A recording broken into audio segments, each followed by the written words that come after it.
అందరికీ నమస్తే అండి. నేను చాలా సందర్భాల్లో చెప్తా ఉంటా. మా జర్నలిస్ట్ సాయి ఖాళీ వాట్సాప్‌లో వచ్చిన మెసేజ్‌లు మాత్రం చదివేసి తనొక గొప్ప జర్నలిస్ట్‌గా ఫీల్ అయిపోతుంటాడని చెప్పేసని. ఇప్పుడు ఒక వీడియో చేసుకొచ్చాడు. కొడాలి నాని ఆరోగ్యానికి సంబంధించి తను ముంబై ఎందుకు వెళ్ళాల్సొచ్చింది? హైదరాబాద్‌లోనే ట్రీట్మెంట్ చేయించుకుంటే అయిపోయేది కదా! ముంబై వరకు ఎందుకెళ్ళాడంటే తన ఆరోగ్య పరిస్థితి బాలేదు. ఒకవేళ ఎవరైనా సరే కావాలని ఏదైనా చేసే అంటే డైరెక్ట్‌గా ఏమీ చేయలేనప్పుడు ఈ విధంగా ఏదైనా చేసి చంపేసే ప్రయత్నం చేయొచ్చేమో. అందుకని చెప్పేసని సన్నిహితులు ఒప్పుకోలేదు. సన్నిహితుల బలవంతంతో కొడాలి నాని ముంబై వెళ్ళిపోయాడని చెప్పేసని మాట్లాడుతున్నారు. పైగా చివరలో ఇది ధృవీకరించని అంశం. అంటే ధృవీకరించని సమాచారం. అంటే ఆ సమాచారం నిజమో కాదో తెలీదు. ఈడు మాత్రం వీడియో చేసాడు ఇక్కడ. మనం అలా చేయకూడదు కదా కూడా సాయి. ఇప్పుడు కొడాలి నాని చచ్చిపోవాలని చెప్పేసి ఎవడో కోరుకుంటా. మేమైతే అస్సలు కోరుకుంటా. వాడైతే బతుకుండాలని అనుకుంటున్నాం. ఆడికి ఆయుష్ ఎంతవరకు ఉందో 100 ఏళ్ళు ఉంటే 100 ఏళ్ళు కూడా కొడాలి నాని వ్యక్తి పోకూడదు, ప్రాణాలతో బతికే ఉండాలి. ఒక వ్యక్తి చనిపోవాలని చెప్పేసి మేము కోరుకుంటలేదు. ఆడు బతికే ఉండాలి. ఆడు బతికే ఉండాలి. బతుకున్నంతసేపు కుక్కలా అలా ఉండాలి అంతే కానీ మొరక్కూడదు. మా కోరిక అది. ఆడు పోవాలని చెప్పి మేము కోరుకుంటలా. ఏ రోజు ఎవడు అనుకోవాలి అసలు కొడాలి నాని పోవాలి చచ్చిపోవాలని చెప్పి మేము అనుకోవాలా. ఆడు నోరు మూసుకొని కుక్కలాగా ఒక మూలన కూర్చొని ఉండాలి, అలా చూస్తూ ఉండాలి అని కోరుకున్నాను తప్పితే ఆ చచ్చిపోవాలని చెప్పేసి ఎవడన్నా అనుకున్నాడా? ఆయన ఎవడన్నా చంపేస్తాడా? ఆడుకున్న జబ్బులకు ఆడుకున్న అలవాటుకి ఆడే పోతాడని చెప్పేసి డాక్టర్లే కదా చెప్పింది. అవునా? అర్జెంటుగా ఒక స్పెషల్ ఫ్లైట్లో కొడాలి నానిని ముంబై ఎందుకు తీసుకెళ్తారో? ఏమండి అంత అవసరం కానప్పుడు ముంబై ఎందుకు తీసుకెళ్ళాలి? అంటే నిఘా ఉంటుందా? కొడాలి నాని పైన నిఘా పెట్టేశారా?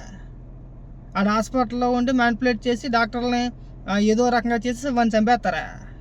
నువ్వు ఒక జర్నలిస్టువా? నీకు ఎవడరా ఇచ్చిన సమాచారం అంటే కొడాలి నానికి ఇది వచ్చింది, ఇది హార్ట్ అటాక్. ఇది కన్ఫామ్. అది మన ఏదో గ్యాస్ ట్రబుల్ అది ఇది అన్నారు కానీ అది ఏమీ కాదంట. మనోడికి ఆ లోపల ఉన్న హోల్స్ ఏ 3-4 పూడుకుని అంట. ఇప్పుడు ఆ పూడుకులకి సంబంధించి హార్ట్ ఆపరేషన్ చేయబోతున్నారు అనే వార్త వాళ్ళ సాక్షిలో వచ్చింది. దీని గురించి పెద్దగా మాట్లాడుకోవాల్సిన అవసరం కూడా లేదు. ఊరికే ఆరోగ్య సమస్యల మీద హాస్పిటల్ వెళ్ళినప్పుడు మాట్లాడితే బాగోదు. మామూలుగా ఉన్నప్పుడు ఏమైనా మాట్లాడుకోవచ్చు కాబట్టి, కానీ ఇలాంటి సమయంలో మాట్లాడకూడదు అనుకుంటున్నాను అంతే. చెప్తా ఉంటే సిగ్గేస్తుంది ఒక్కొక్కసారి.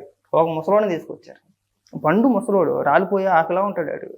ఆయన్ని తీసుకొచ్చి డిఎస్సి గురించి మాట్లాడించారు. మెగా డిఎస్సి మామూలుగా కాదు, మామూలు రోత కాదు అది. నేను 6 ఏళ్ల బట్టి ఇక్కడే చదువుతున్నాను, డిఎస్సిలో చదువుతున్నాను. నేను చంద్రబాబు నాయుడు గారు ముఖ్యమంత్రి అవగానే మొదటి సంతకం మెగా డిఎస్సి పైన పెట్టారు. నేను దానికోసం కాయలు కాశీలో ఎదురు చూస్తున్నాను, పిల్లల్ని వదిలేసానని చెప్పేసి మాట్లాడతాడు. పండు ముసలోడు, ఆల్మోస్ట్ పండు ముసలోడే. తల మెరిచిపోయింది, గడ్డ మెరిచిపోయింది. ఆ కళ్ళు చూస్తేనేమో అదో విచిత్రమైన కళ్ళులా ఒక జీవితం చూడండి. ఆ పర్సన్ కూడా చెబుతాను, ఇక్కడ ఫోటో పెడతా. దరిద్రాల మాట ఇవన్నీ కూడా సాక్షిలో అయ్యే కనబడతాయి. పొద్దులు అయితే వీళ్ళు ఆ వీడియోని మళ్ళీ వీళ్ళు ట్రోల్ చేయడం వీళ్ళు. ఇదిగో ఇక్కడ ఈ పర్సన్ మాట మీకు ఇక్కడ కూడా పెడతా, ఫోటో పెడతా.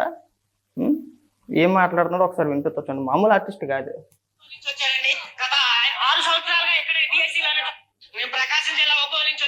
మంచిది.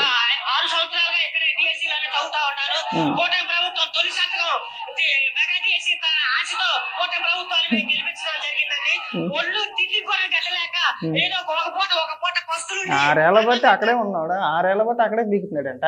గత 5 ఏళ్ళు మాట్లాడాలా ఈ పోటుగడికి ఇప్పుడు గుర్తుకొచ్చింది. జగన్మోహన్ రెడ్డి హయాంలో డిఎస్సి అనే పేరే ఎత్తలేదుగా, నోటిఫికేషన్ ఇవ్వలేదుగా, ఉద్యోగ భర్తీలు ఏం చేయలేదుగా, చేసాడా? పైగా మనం వాడకం. అసలు ఈ వ్యక్తి వయసు ఎంత ఉంటుంది అనుకుంటున్నారు మీరు? ఈ వ్యక్తిని చూస్తే డిఎస్సికి ప్రిపేర్ అయ్యేలా వ్యక్తిలో ఉన్నాడా? నాకు అర్థం కావట్లా. అయిపోయింది ఆల్రెడీ. ముసలితనం కళ్ళకే క్లియర్గా కనబడిపోతుంది. వీళ్ళ చేత మాట్లాడిపించి మామూలు యాక్టింగ్ చేయట్లే, ఇంకా ఎరగదీసేస్తున్నాడు, పొడి చేస్తున్నాడు. చంద్రబాబు నాయుడు మొదటి సంతకం పెట్టారు, ఇంకా పూర్తలేదు. అవుతుంది కదా, చేసుకుంటూ వస్తున్నారు కదా. జగన్మోహన్ రెడ్డిలాగా అసలు ప్రస్తావన లేకుండా చేతులు దులిపేసుకోలేదు కదా. ఇంకా మాట్లాడదా?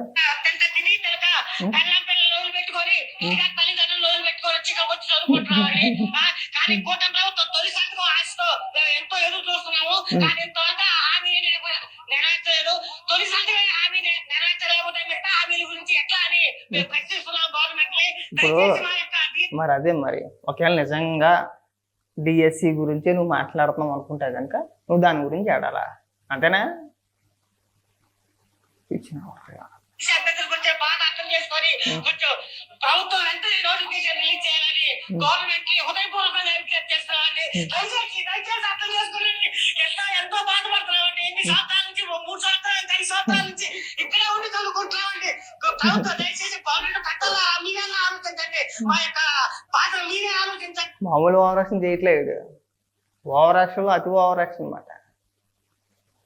చూస్తే క్లియర్గా తెలిసిపోతుంది. ఇలాంటి పెయిడ్ ఆర్టిస్టులు అందరినీ తీసుకొచ్చేసి అసలు ఆ వయసుకి నువ్వు మాట్లాడే మాటలకైనా సంబంధం ఉండాలి కదండి. చూస్తే నువ్వు అలా కనబడుతున్నావా?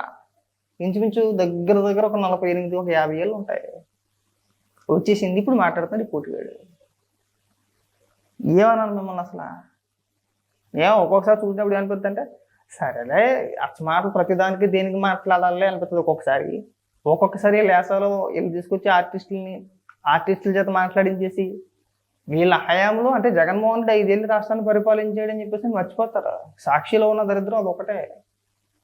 జగన్మోహన్ రెడ్డి 5 ఏళ్ళు రాష్ట్రాన్ని పరిపాలించాడు, ఆ విషయం మీకు గుర్తుండిపోతే ఎలాగా? జగన్మోహన్ రెడ్డి నిర్మించి చేయలేదు కదా, డిఎస్సి అని పేరే ప్రస్తావించలేదు కదా జగన్మోహన్ రెడ్డి, నోటిఫికేషన్ ఇవ్వలేదుగా. మనకు ఆర్టిస్టులు దొరికితే సరిపోతుంది. సాక్షి గొట్టం తీసుకెళ్ళి మూడు దగ్గర పెడతాడు, మీరు రెచ్చిపోండి అంటే అది కింద మీద పడి దొల్లేసి ఏడాక కళ్ళు ఇలాగనే వేస్తున్నాడు. కళ్ళు చూస్తే రాత్రులు పగలు తాగుతున్నట్టే ఉంటుంది ఇప్పుడు కూడా. కాబట్టి ఏంటంటే మాట్లాడించేటప్పుడు కూడా కాస్త ప్రజలు నమ్మేలా ఉండాలి, మన గొర్రెలు నమ్మేలా ఉండకూడదు. అప్పుడు జగన్మోహన్ రెడ్డి ఏది మాట్లాడినా గొర్రెలు నమ్మేస్తారు, గొర్రెలు కాబట్టి. అంటే వైసీపీ కార్యకర్తలు మేము గొర్రెలు అంటమాట. ఈ తలా తోక ఉండకు. జగన్మోహన్ రెడ్డి ఏం చెప్తే ఆ ఊ అనుకుంటే వెళ్ళిపోవడమే. మళ్ళీ వాళ్ళు వచ్చి మాట్లాడతారు. గతంలో మీరు ఇవ్వలేదు, మీరు చేయలేనప్పుడు దాని గురించి మనం మాట్లాడకూడదు, దాని గురించి మనం ప్రస్తావించకూడదు. ఏదో ప్రభుత్వం ఏదో చేసుకుంటే వెళ్తుంది, చూడాలి, చూసిన తర్వాత మాట్లాడాలి. మనకు చేతకాలం మనం చేయలేదుగా, అన్ని పక్కన పెట్టేసాంగా. మనం ఎంతసేపు మన అధికారంలో ఉన్నంతసేపు ఎందులో కమిషన్లు బాగా వస్తాయి, ఎందులో తినేయచ్చు, ఎందులో దోచేయచ్చు, ఇదే ఆలోచన విధానం కదా. మళ్ళీ ఇక్కడికి వచ్చి ఎందుకు ఓపెన్ చేస్తాలో, ఎవరి కోసం ఓపెన్ చేస్తానని అడుగుతున్నా.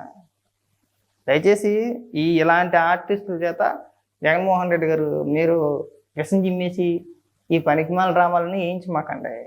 మీరు మాత్రం బెంగళూరు వెళ్ళిపోండి.